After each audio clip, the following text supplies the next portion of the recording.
Good afternoon. Welcome to the Riverhead Central School District Regular Board of Education meeting for April 1st, 2026. Can I get a roll call? Ms. Murphy? Present. Mr. Wallace? Present. Ms. Healy? Ms. Redmond? Ms. Freeborn? And Dr. Gonzalez? Present. Can I get a motion to go to executive session to discuss the employment of a particular person or corporation? Motion. Thank you, Ms. Murphy. Can I get a second? Second. Thank you, Mr. Wallace. All in favor? And the motion passes, and we will be back at 7 p.m.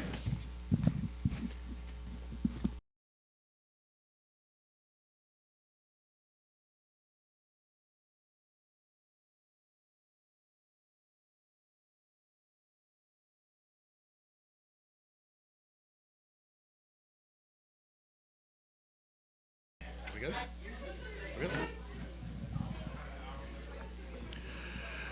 Good evening. Welcome back to the Riverhead Central School District Board of Education meeting for April 1st, 2026. Can I get a motion to return to open session? Motion. Thank you, Ms. Murphy. Can I get a second? Thank you, Ms. Freeborn. All in favor? And the motion passes. Please stand for the pledge.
We have our superintendent report, Dr. Hagan. Sorry, first we have the district clerk with the translation services announcement. Good evening. If you would like to take advantage of interpretation services, please see Ms. Cass at the table in the back. Muy buenas noches, les damos la bienvenida a la Junta Educativa del Distrito de Riverhead. Si necesitan interpretación, por favor, acérquense en la parte posterior para ayudarles a ayudar con el equipo. Gracias.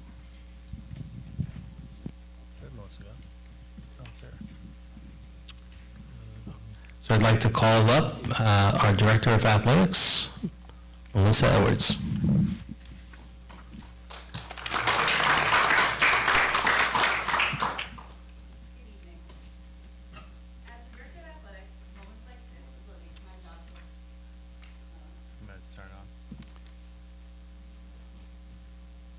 I think it's on, and just face it more towards you. Oh, it's not on. It's the first test.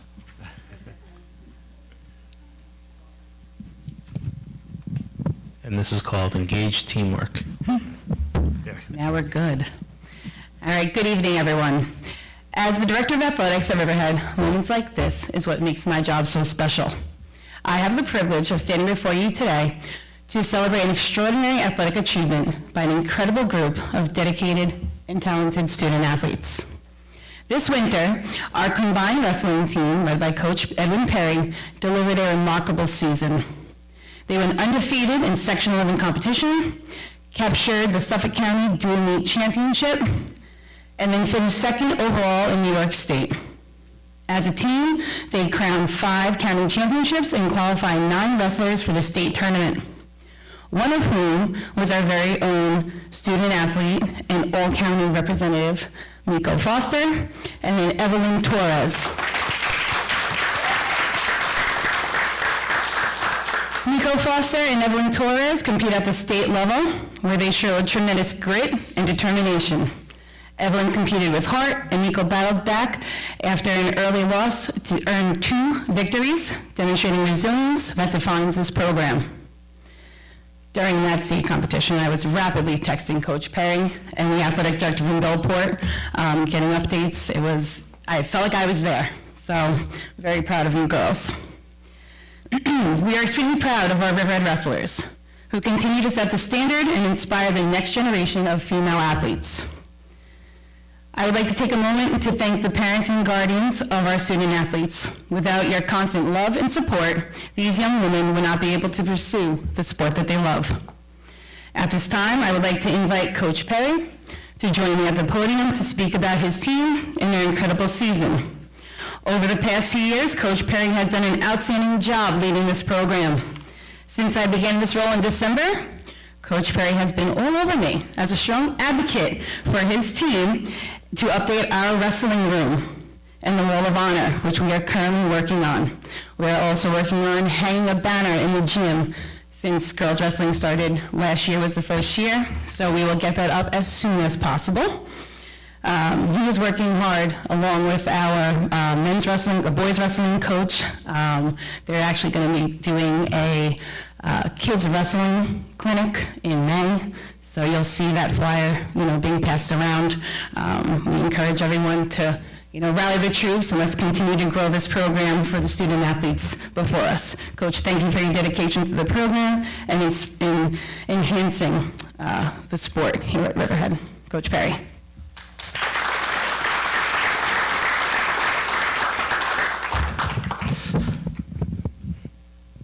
Hello, first I'll call up my athletes to give them this certificate of recognition. First we have Hilda Espana.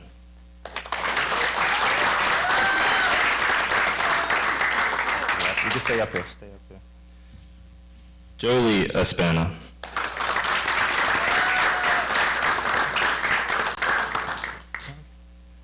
Delilah Evans.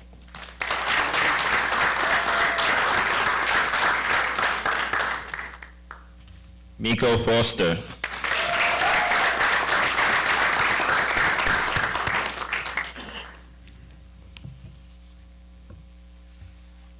Brianna Chavez.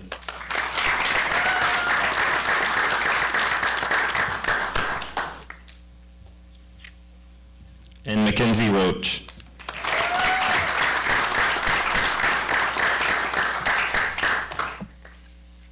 Evelyn Torres Reyes.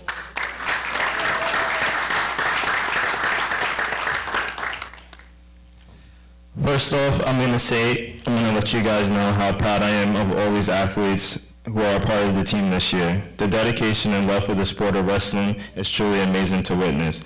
Girls wrestling is the fastest growing sport in the nation, and our athletes are helping to pave the way. This year, our team made history once again. We were the first team to go undefeated and become dual meet champions. 4 Riverhead athletes were in the varsity starting lineup: Mackenzie Roach, Evelyn Torres Reyes, Miko Foster, and Delilah Evans. Each of these athletes played a vital role in their success to help secure the county title. But as we know, nothing happens without the rest of the athletes who are part of our team: Hilda Espana, Jolie Espana, Heaven Bergs, Brianna Chavez, and Ariana Solorzano.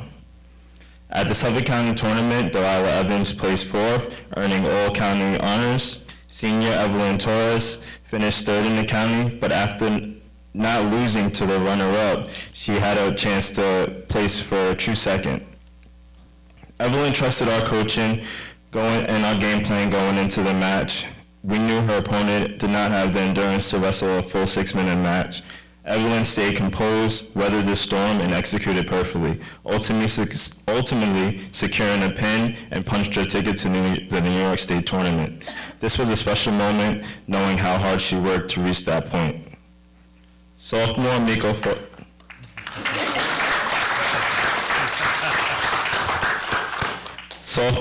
Foster had a dominant performance at the counties, winning the championship match with a pin in the first period. Her journey wasn't easy. Coming into the season as a returning county champ, she faced 2 losses that dropped her ranking down. But she never let the defeat, she never let that define her. She kept showing up to practice, learning new techniques, refining her craft. Miko went on to pin both athletes that she previously lost to, including one in the county finals, and earning her Suffolk County 2-time champion.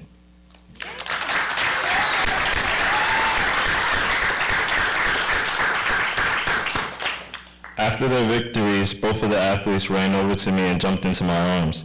In that moment, I realized that it's not about you. It's about helping these athletes achieve their goals. And when they do, there's no better feeling. I've known these athletes for many years, coaching them through elementary school because I'm a phys ed teacher. I've known Evelyn since she was in second grade. I've known Mackenzie since she was in second grade as well. So I've known these girls for many years, and if you would have told me that I would be their varsity wrestling coach, I would have never guessed this moment would be possible. I was a middle school wrestling coach, and I saw these girls have to wrestle boys throughout the whole middle school season. Even though they took wins and losses, now that they have their own sport, this is the best feeling for not only me as a coach, but for these athletes as well. So please join me in congratulating our Riverhead wrestlers who are helping pave the way for the next generation of female wrestlers. For any athletes interested in joining the journey, we are hosting a clinic on May 6th and May 8th at Riverhead High School. Please reach out to me or the Riverhead Athletic Club for more information. Let's grow girls wrestling. Thank you. So, Coach, before you go away, you have one more thing to do, all right? As you were talking and you're going through each of the scenarios, the girls, all of a sudden, their heads are just going up and down, and they're just going, yep, that's correct. That's exactly what we did. So very, very impressive. Yeah, we see what's going on there. That's why you're in front. What we'd like to do is get a picture over here, a couple of pictures, some with us, some with just the girls and the coach, but we'd like to do that, and really, congratulations. It's a tremendous effort, so really, really proud of you.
All right, so right before we have our next presentation, you're welcome to stay, but I'm pretty sure you're off for the next few days, so if you, it's your choice. But up next, I'm going to introduce Dr. Corazano, who will be giving our next budget presentation. Good evening, and welcome to the third public budget presentation and discussion for the 2026-27 school year superintendent's proposed budget.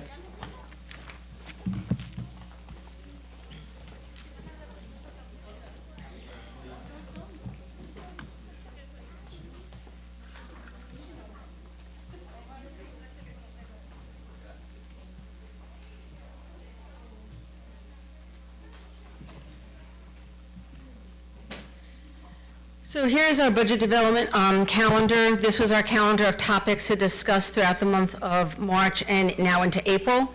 I anticipate that the board will be adopting their budget to be presented to the voters along with the property tax report card later on tonight. And I also will take every opportunity to remind the public that on May 19th, our public vote will be at Riverhead High School. This is the second year that we'll be having one polling place, and that will be at the high school. And if you remember, that decision was made last year based on safety and efficiencies. Skip one, right there, thank you.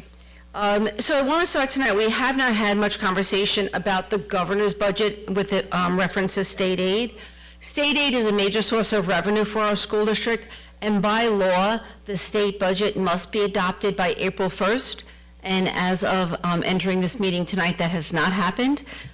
In fact, legislators left Albany last week, so we are not surprised that the budget was not enacted by tonight. So it is very likely that, once again, school districts across the state will need to adopt their budgets without confirmed state aid information. So our state aid projections are really not expected until late April or early May. So we are going to, without a state budget, stay with our projections and our predictions, and we will see where that lands us by the time we get to the end of the to budget vote and to the end of the school year. So you've seen this slide before. We start at the bottom, which is trying to develop our revenue budget, and we start at the bottom, which is how much money are we raising through taxes, which is through the tax cap. And you will see that lower right-hand corner, the tax cap calculation is the 2.9%. We add the taxes, we add how much money do we think we're going to be raising through state aid. The third variable is we add all of the other revenues, and those are our pilot payments, our tuition, our reserves, and then we add those three numbers together and we get a budget number. And we know that our revenues have to equal our expenditures, so this year our budget could not exceed the $218 million, which represents a 3.5% increase. So where does that leave us? You've seen this slide before. This is my slide for the month of March, indicating that our budget increase will be 3.5%, and that lands us right within the cap of 2.9%. When we look at our budget, we know that there are 5 different sections of the budget. This is New York State law. And when I look at this budget, to me, it is an instructionally based budget because all of the money is in programs. When you look at the top number, that is a $600,000 increase, which is about 3%, which is everything that comes from our liability insurance, our facilities, our security staff. So that is a moderate increase there. And then you add the next 3 items. You add instruction, transportation, and undistributed. And I said undistributed is a fancy word for bonds and benefits. So when we add up the benefits that are in our negotiated contracts, that's where we budget that.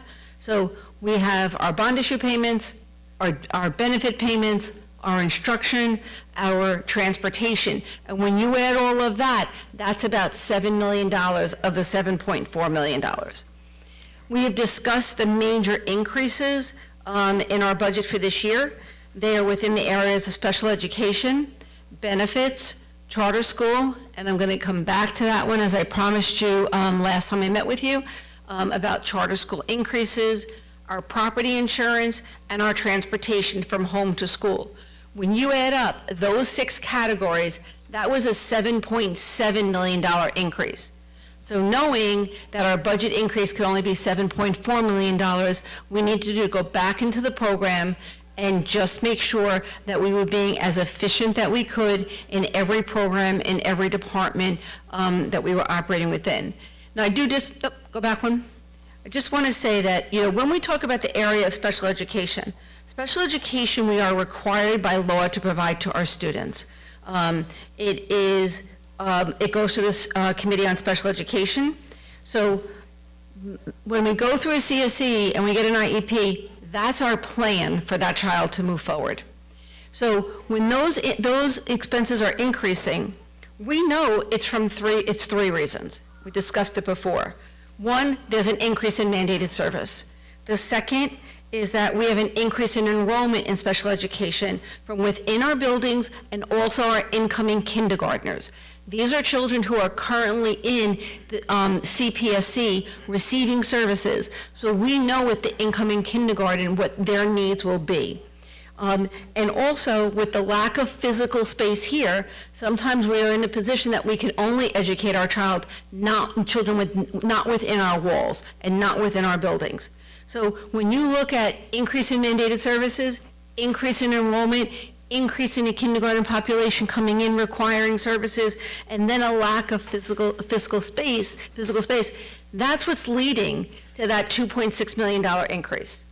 Now, when students aren't educated here, we need to drive them someplace. So $1.4 million increase in special ed transportation is because our children are not being educated within our boundaries. So when you add up those increases, again, $7.7 million, notice I don't have the increase in health insurance, the moderate increase in salaries. All of the things that we would typically be talking about are not the budget drivers that we're facing this year.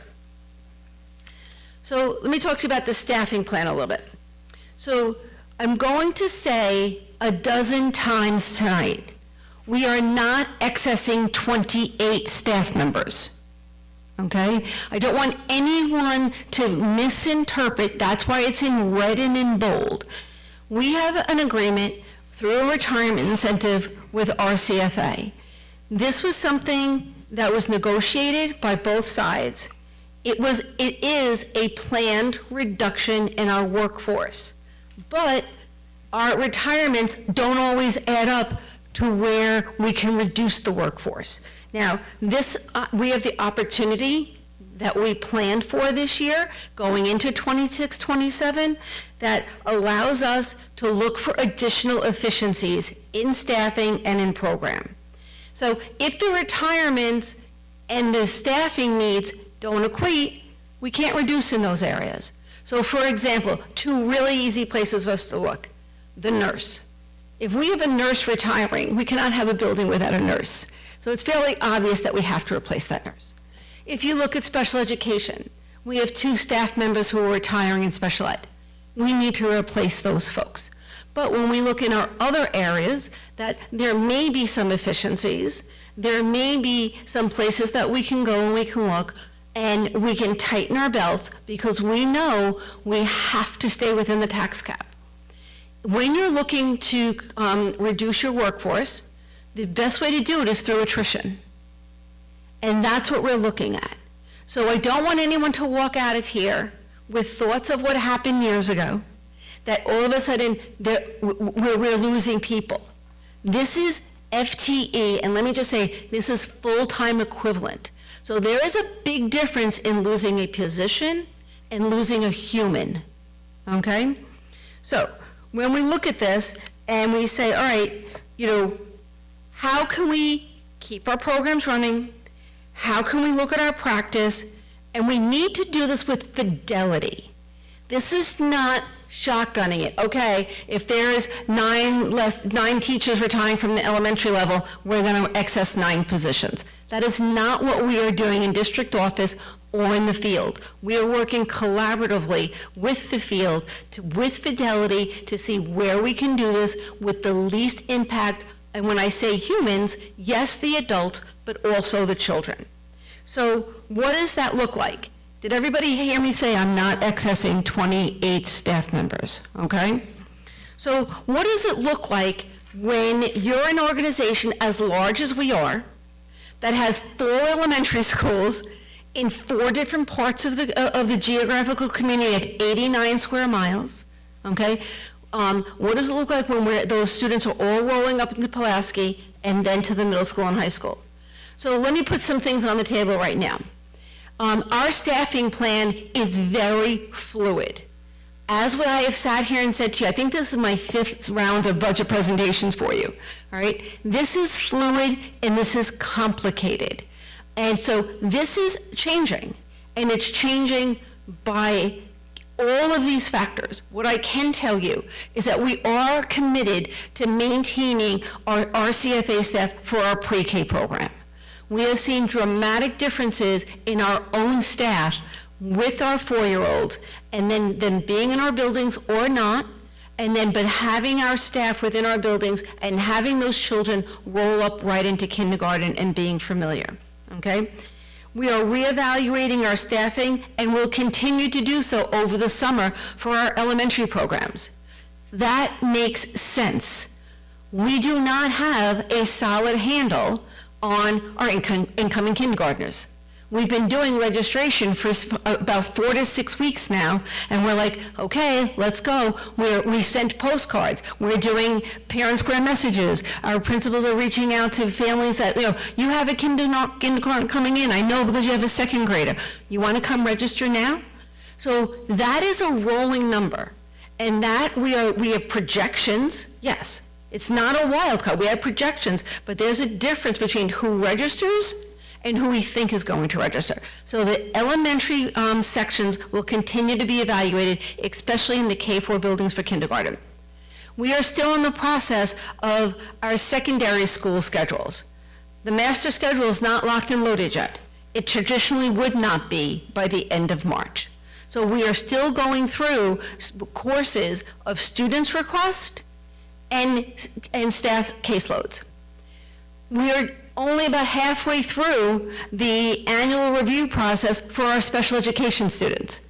So we don't have placements for every child yet. We know they're going to be placed. Is an 811 student staying with that environment, or are they going to a 1211? Is a 1211 going to a 1511? All of those decisions are going to happen really in the months of April, May, and June. And then by the end of June, we should have a more solid footing on that. With reference to our dual language program, I think this is the 4th or 5th time that this is coming up, that I've been a part of this conversation. Moving forward for next year, we are not planning on a kindergarten program at Riley, Roanoke, and Aquabog. But those buildings and those students will grade up and move up. So in those 3 buildings, we anticipate running a 1st grade, a 2nd grade, and a 3rd grade program. We are in the process of evaluating the student enrollment in those programs, but as of right now, those programs are rolling up and will be in the same buildings that their children are currently in. At Phillips Avenue, we are adding a kindergarten, okay? And Phillips Avenue will remain a K-4 program for dual language. And the last piece that we can tell you right now with reference to our staffing plan is there is no decrease in co-curricular. So what does that mean? Our athletic teams, as they sit now, is what we're going to be offering next year. Our music program, the drama program, and all of our student clubs. So the funding for that is cemented in this budget. So now, I do want to talk about the Riverhead Charter School. This is in prior meetings, I told you that I would be discussing this tonight and sharing information. This is one of the largest single budget expense drivers in this little over $200 million budget. So if you look at this, and I say very specifically projected cost, I'm no longer using the word expense. I'm using cost because as I've been here now, closing out 3 years, I've become very much immersed in, well, every time we spoke about charter schools, we only spoke about tuition. How many other costs are there associated with our children attending a charter school and the bill comes to us to pay for? So when you look at the years of 2017 through 2023, you'll see I have a little hash mark there, because in those years, we were only talking about tuition. Seemed reasonable, until we realized in the 23, 24, and 24, 25, coming out of COVID, that we actually have tuition expenses and appropriate special education expenses. So when I stood here and said, oh, that's what the charter school costs, I realized very quickly that that's not what the charter school costs. The tuition, and now we add the special education costs. So in year ending 24 and 25, you will see that we have captured that. In this current year and the next year, we have worked very hard to capture all of the cost for charter school, all right? And so with that, I'm going to come back to this slide, but let's go to our current year 25, 26. So when you look at this, right now in our budget, $18 million are checks that will be written to the charter school. So with that, yes, there's $16 million worth of tuition money. But there's also $142,000 worth of special ed costs that we provide to children who attend charter. On top of that, there's $100,000 of contract services, OT, PT, of providers that go to the charter school but then send us the bill, all right? Another thing that we did this year, which was very new, is we took all of the transportation for home to school for the charter school and gave it to one provider. What happened in the past is it was part of our driver picks. So if I was driving bus L just for the morning and then did all my other runs were high school, middle school, and athletics, we couldn't capture, well, what is that one run costing? And then somebody else was driving because there's 13 buses that go there, and it was piecemealed out.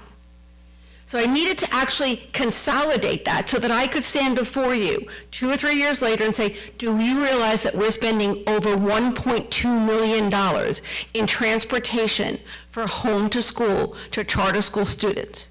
And we've been able to capture that, and that's through our BOCES services. And now that can be substantiated without trying to piecemeal 13 routes across 50 different drivers, depending on the day. Now, on top of that, by law, we have to provide textbooks, $200,000 a year. There are 2 nurses at the charter school that we pay their salaries for them to be at the charter school. That in itself is $160,000. But what goes along with salaries?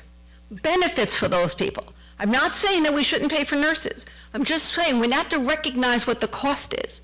And the cost of the benefits for 2 nurses is $77,000. Well, Dr. Carsano, how can that be? Well, it's really easy when the cost of health insurance is $45,000 a year now, okay? And then you add in all the other contractual costs that you need to pay. And then when they need a substitute, we budget about $600 for a substitute cost. We also we budget about $1,700 to $1,800 because we have to buy them their supplies. All right. On top of that, they have a nurse consultant on call. So if there's a situation where one of their nurses is ill or cannot be at work that day, and we don't have a sub, they call a nursing agency that goes in and covers the nurse, and we get the bill. So for the first time I can stand in front of you, and I've had this looked at by people other than me in my office that has audited these numbers. So now the charter school in Riverhead for our students who attend school there is $18.2 million. this year. What does that look like next year? Well, next year, now that I can track these expenses, now I have to do a projection. Same categories. The tuition's going to go up, the special ed service is going to go up, transportation's going to increase by a minimum of 5%, textbooks will cost more, salaries for the nurses and the benefits will cost more. I kept the subservice, the supplies, and the agency nurse flat, because why not? So in next year's budget that we're going to adopt tonight, and we're going to ask the voters to approve, there are over $19 million worth of expenses that will go to to the charter school. So that's the cost projection. So let me go back to the original slide where I started. No, you can go forward, Dawn. Right there. When I stood in front of you, I think it was in '23, and I said, one of my fears is, while I'm here, this is going to hit $20 million a year. A couple of people raised an eyebrow, like, does she know our numbers? Well, we're at $19 million already without any real heavy projection increases. And when you look at the last 10 years, that number is now exceeding $109 million. We wouldn't be trimming any staff.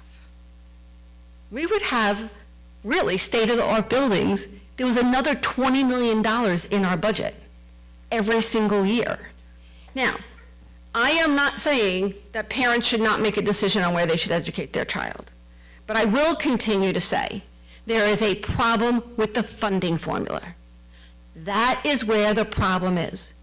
So when I look at this and I'm saying $25,000 per child, I can sit here and say, we do not spend $25,000 on any of our second graders. We don't spend $25,000 on any of our gen ed elementary children. So why are we spending $25,000 rather on a private school funded with public money? I can't fight the battle of the 1990s when this came into effect. But what I can say is there is a problem with this funding formula, and it is falling on the backs of Riverhead taxpayers. Now, in closing, what I do want to say is this is a contractual obligation. So no matter what happens with our budget, $19 million is going out the door. It doesn't matter if we pass by 1,000 votes or we fail by 1. It doesn't matter if we're on a voter-approved budget or on contingency. $19 million will be the first set of checks that I have to write next year, without any doubt. So I know that that's an important conversation to have in this community, and I know that it has been an ongoing conversation, and to the degree that anyone wants to talk about the funding formula, I am that weird that I would love to stay and chat with you. Okay, so let's go on to the budget summary. You've seen this slide before. I showed it to you last month. When you look at salaries and benefits increasing of 2%, our unions are partnering with us. There's no doubt about that, okay? When you look at the increase in contractual, that's our transportation and our special ed services. When you add BOCES, that's our special ed services. So no matter how you reframe this budget, it's very easy for us to identify where the increases are, okay? I do want to just bring up one more time, I want to just tell the board how we appreciate the fact that you are continuing to help and to provide me with the resources to improve our buildings at no cost to the taxpayers. Because we had a long conversation when I got here in 2003, that was one of your goals. One of your goals was to do this without increasing taxes. You have, thank you for the support on a $26 million EPC. That's the energy performance contract. That is at no increase to the taxpayers. On top of that, we're doing over $3 million of repairs to the Riley and Phillips kitchens at no expense to the taxpayer. And now what we're going to do is we're going to spend another $1 million that's in this repair reserve that you started funding before I got here. So thank you to the boards that did that. And there is $2.1 million in that reserve. We're going to come back to you in April with asking for the appropriation of $1 million for that, because while we're doing work in buildings, it makes sense for us to do work in buildings. So if we're opening up a ceiling and we can fix the lighting at the same time, let's get that done. So this is another example of pay-as-you-go, or prepare to pay as you go, so that it's not on the backs of the taxpayers at this point. So I do thank you very much for that. I want to close with thanking the community. Riverhead's a special place. It gets in your blood, it gets in your bones. And I think I told you when I first got here, one of the concerns I had was folks telling me that Riverhead doesn't support education. And I have not found that to be true. Thank you for your support, not only of public education, but also the Riverhead community. And this community has come out. You did hit the skids a little bit in 2020, but I'm happy to say that since then, we've come back with past budgets. And although last year was a little bit low, it was the first year that we had gone back to one voting site at the high school, out of the elementary school. So we expected a little bit of a transition there. 2 legal dates that you need to know about is May 6th will be the budget hearing. That will be here at the middle school at 7 p.m. And then the budget vote date across New York State is May 19th, and that will be in Riverhead High School. So I thank you very much for your attention and for the March Madness of Budget 2026. Does the board have any questions? Now that you gave that presentation about the charter school expense, so realistically, can we be saying that we're running our buildings more on $200 million budget? Correct. So you, with your experience and looking at schools with our population, within our K through 12, what do typical budgets look like for schools our size?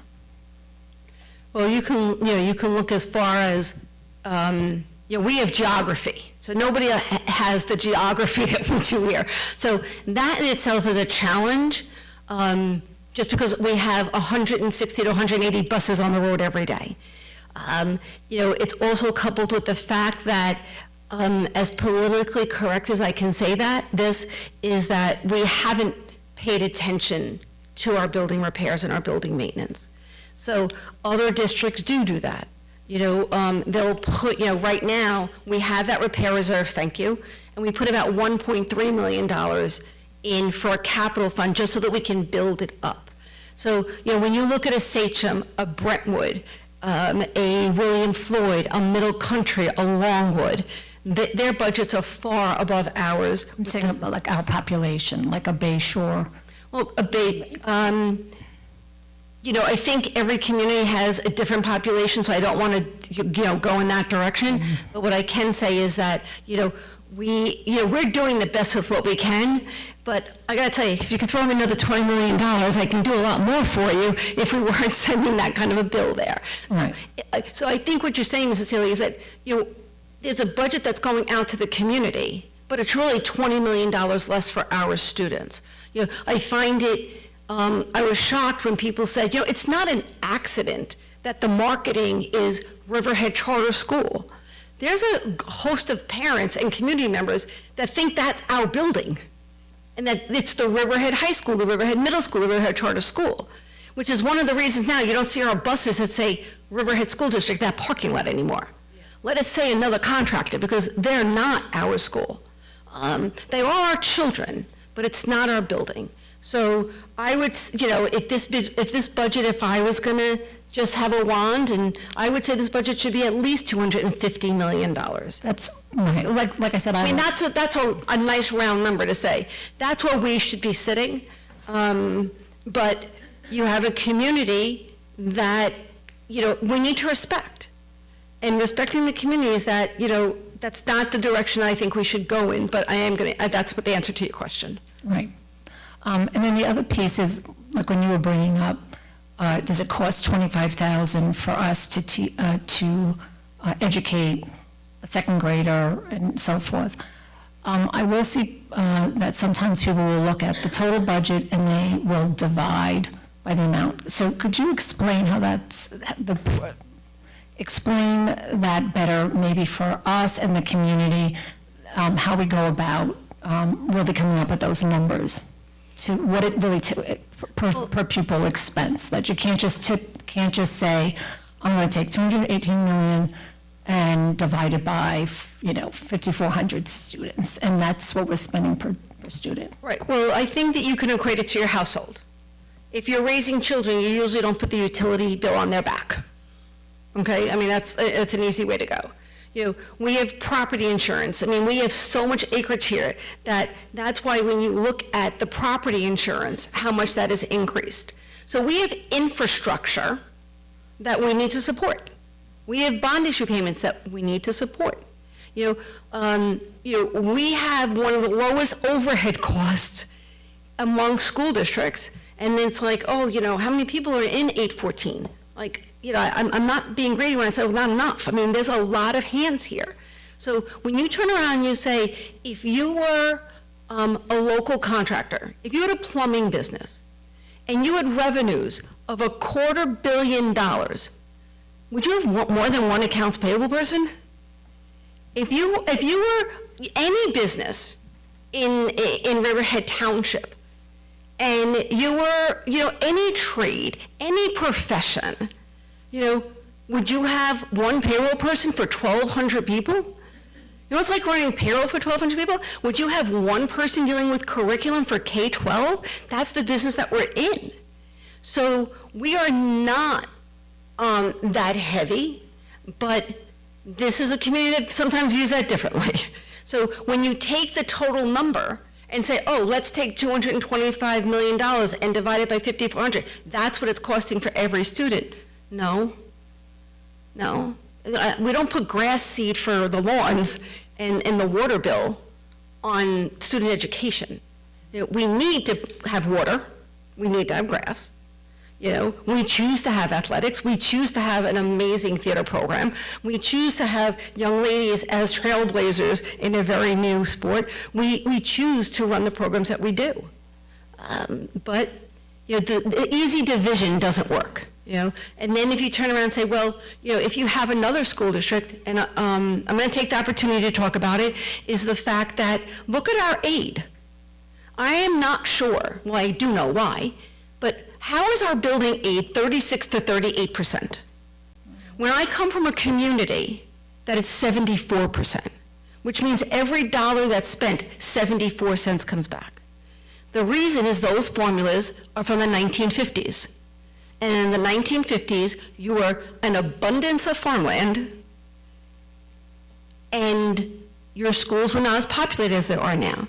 When I look at the demographic study and people tell me, oh, well, we picked up, we almost didn't have enough students to maintain a school district, going back to the 50s and the 40s and straight up into the 60s.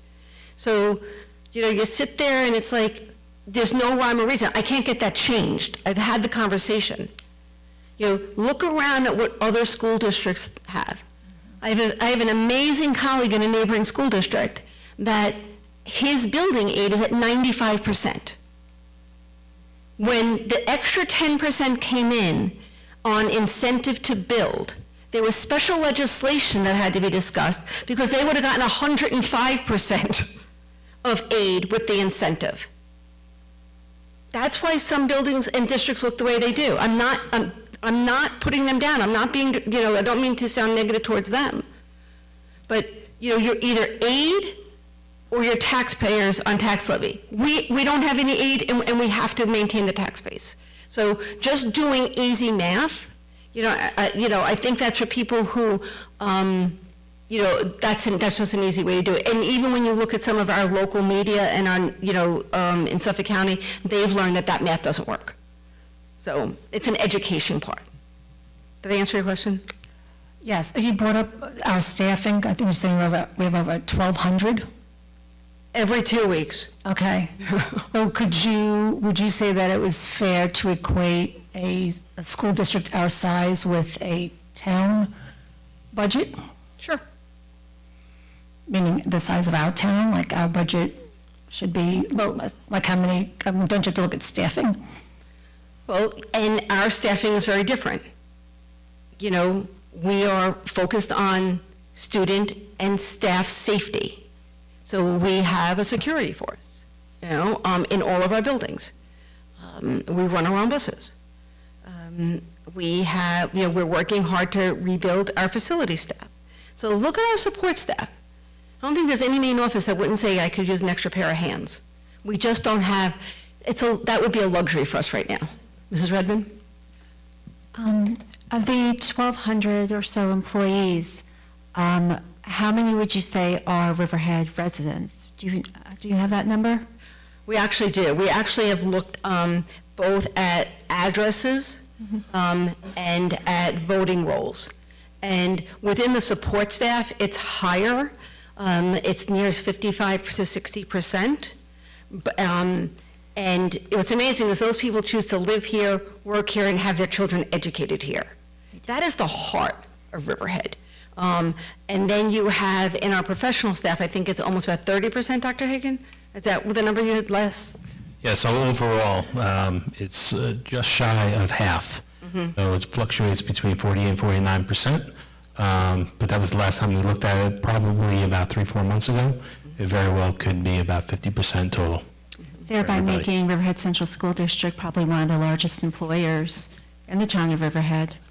Would you say that that's fair? There's no doubt about that. And, you know, there's something in, you know, MBA 101 that talks about recycling a dollar. Like, how long can you keep that dollar within your boundaries? So if we have people that work here and we pay them, and, you know, we're using state aid and tax money, then we're paying our employees who pay real estate taxes and shop in Riverhead and do youth activities in Riverhead and belong to our churches and our religious organizations, and then they pay taxes, and then we come all the way back to us. So it's like, you know, a circle of how long does that dollar stay in one place? And we're pretty good at doing that. Right, and also the people who are employed by the district but don't live in the district, this is where they shop, this is where they eat, this is where they bank, this is where they go to the post office. So the school district is a major economic driver for the town of Riverhead. Would you say that that's fair? Yes, totally. Thank you. Within the tax cap. I just wanted to, and you can second, we talk about, you know, I often hear from people that, you know, the school taxes are the biggest part of my tax bill, including tax in town.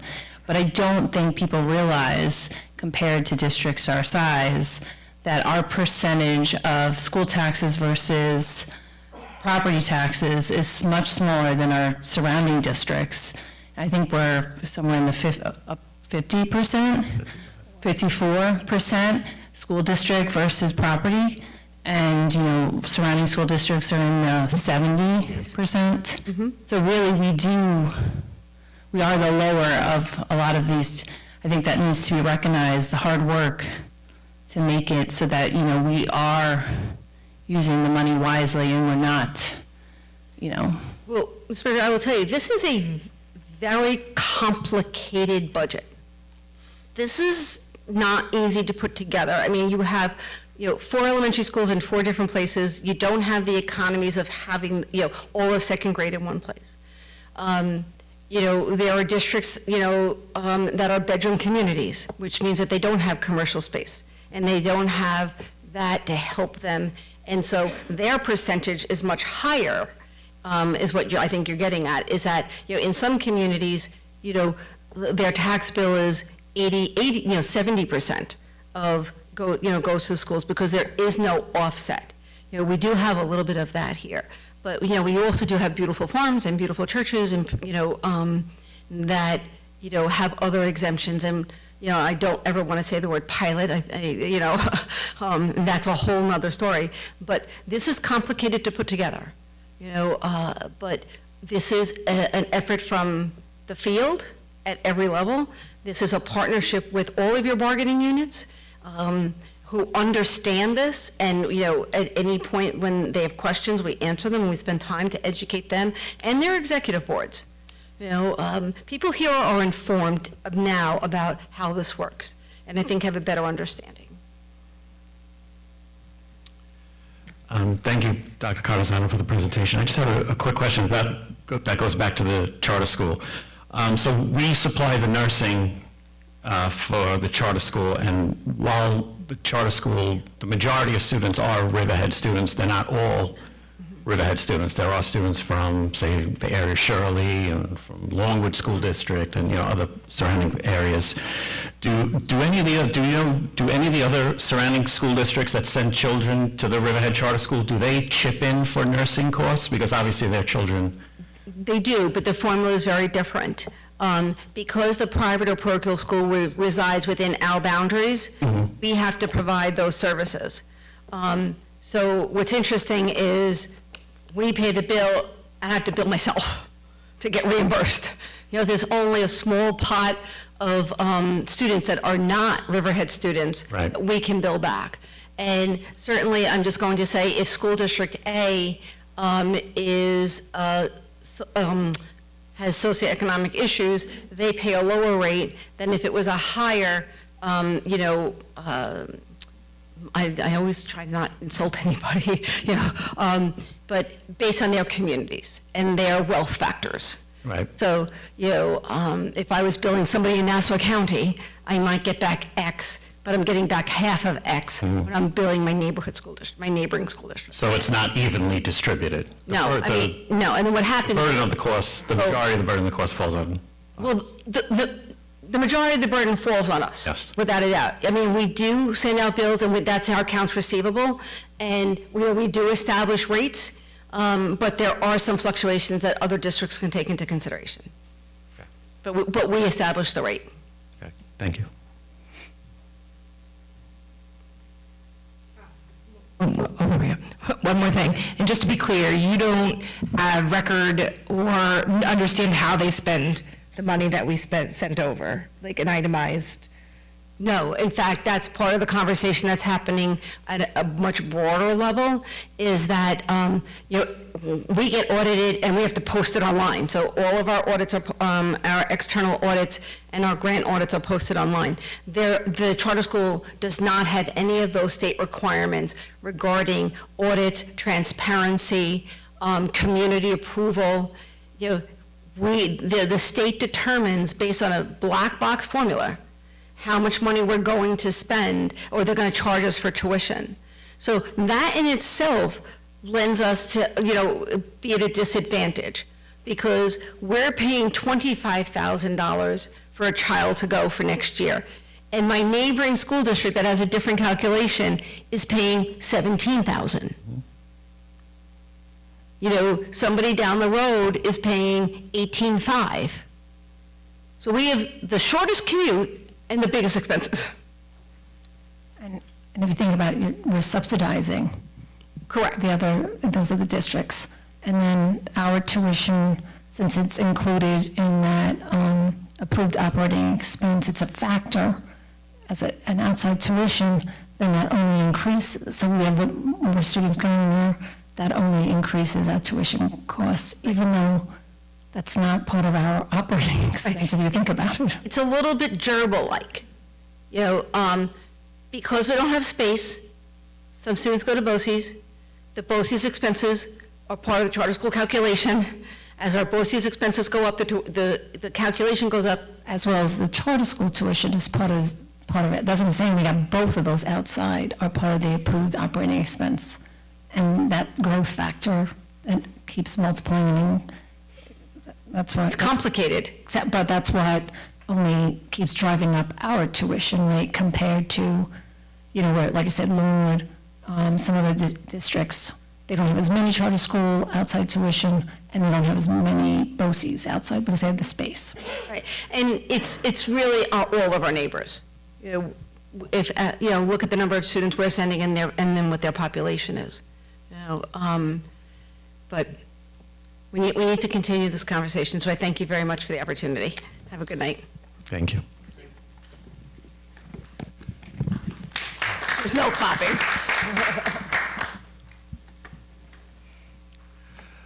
Do we have any public comments on the agenda items? Do we have any online? No, seeing none. Can I get a motion to accept the consent agenda? Motion. Thank you, Ms. Redmond. Can I get a second? Second. Thank you, Ms. Murphy. All in favor? And the motion passes. Moving on to new business. Letter A is the adoption of the 26-27 proposed budget and the property tax cap report. So we're going to adopt the proposed budget as presented for the 26-27 school year, and the total amount $218,880,000 to be presented to the public at the budget hearing, which we, as Dr. Carzano said, will be on May 6th right here, and subject to approval of the voters on May 19th. Can I get a motion to accept? Motion. Thank you, Ms. Murphy. Can I get a second? Thank you, Ms. Healy. Any questions, comments? Thank you. Yes, thank you, Dr. Yes, thank you. All in favor? And the motion passes. Letter B, this is approval of the EPC, the Energy Performance Contract for the funding. This is to finance the cost of the EPC. Can I get a motion to accept? Thank you, Dr. Gonzalez. Can I get a second? Second. Thank you, Ms. Redmond. Any questions or comments? All in favor? And the motion passes. Letter C, approval of the financial advisors. This is with, for the EPC, thank you, with Munistat. Can I get a motion to accept? Thank you, Ms. Murphy. Can I get a second? Second. Thank you, Ms. Freeborn. Any questions, comments? All in favor? And the motion passes. In just a second. Greg, I believe that the EPC resolution needed to be a roll call vote. All right, so I think what you have to do, Dawn, is ask, although it's 7-0, if you could just ask each board member to vote independently. You don't have to click, we'll fix it later.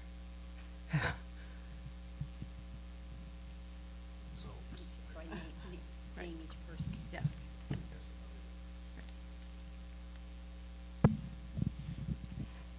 James Scudder, Yes. Erica Murphy. Yes. Virginia Healy. Cynthia Redmond. Yes.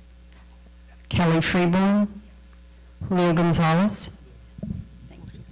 The motion passes. Thank you. Moving on to letter D, this is the resolution to opt out of the real property tax law, section 487, any tax exemption for energy systems.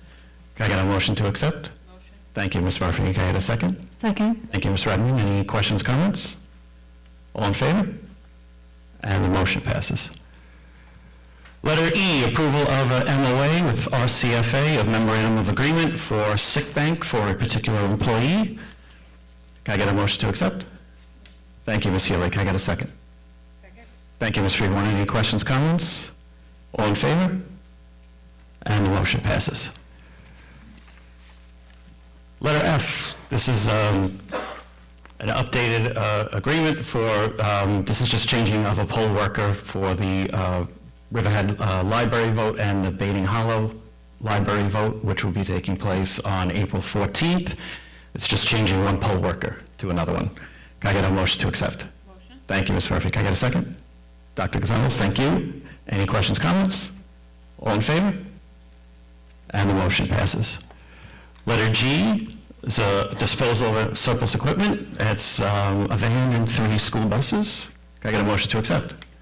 Thank you, Ms. Murphy. A second. Thank you, Ms. Healy. Questions, comments? All in favor? Motion passes.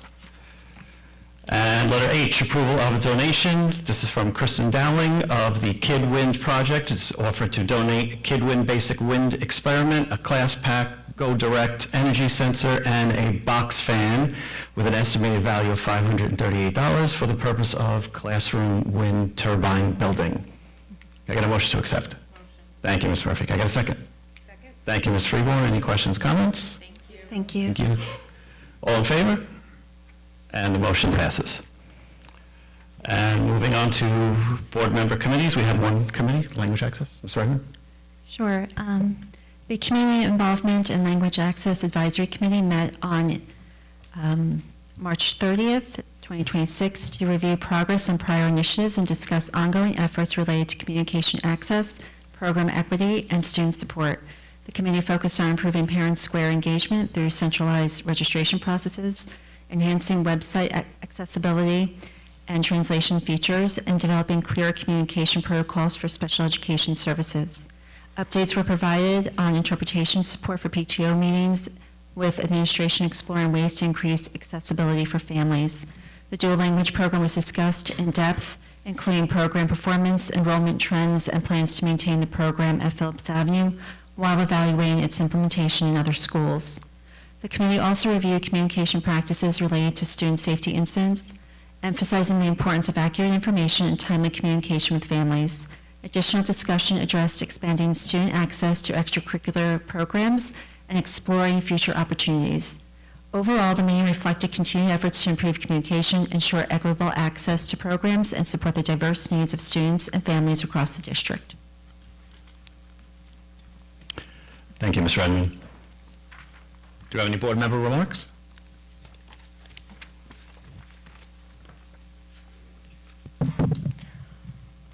I was invited as a Phillips Avenue liaison to their first, I think the first play they put on, and I don't know how long or ever, I don't know, I don't have had that experience of Shrek. And it was a very delightful performance, but I just want to, first of all, I think Dr. Hagan encouraged them to have their play there, because they could have done it at the high school. But when you think about one action, I just want to say to Dr. Cotazano, because I think she sat there as a proud mom, grandma, whatever. You know, when we, a couple of years back, when I was the liaison of Phillips Avenue, and you're sitting in there and you're like, their library was on the stage, and even the bookcases had like broken down bookshelves. And within a year or so of pointing this out to Dr. Cotazano and at the time Ms. Petisic, that was removed, that they were given a library and a media room so that they had that space, and then that stage was brought back to being a stage, an auditorium. I believe even had the curtains cleaned, and now they can put on their assemblies, and here they had their first play.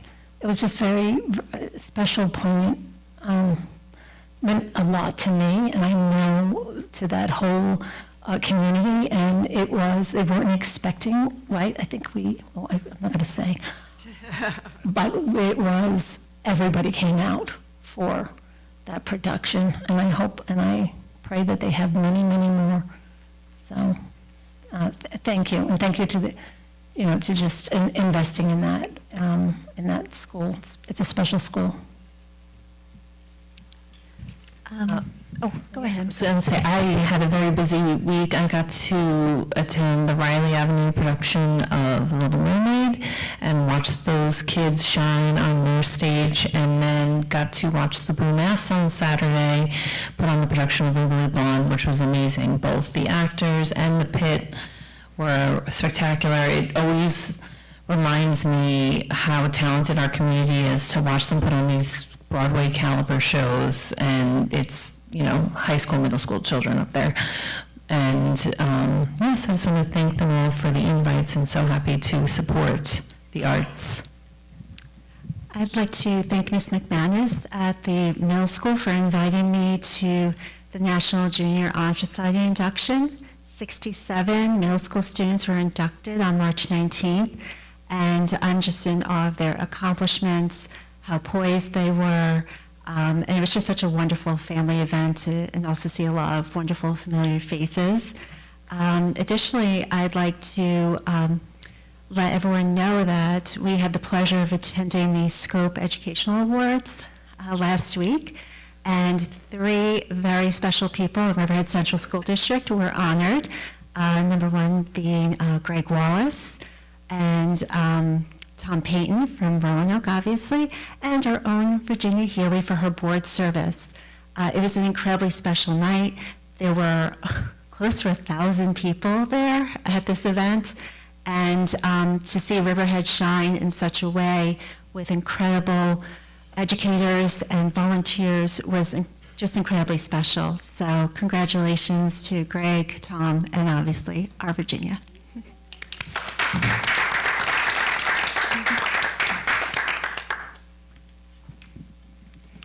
Do we have any comments from our CFA?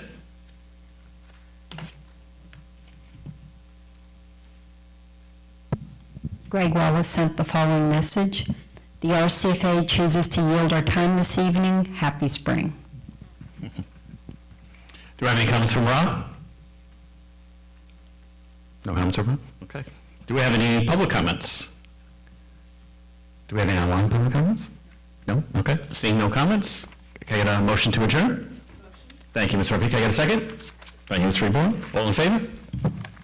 And the motion passes.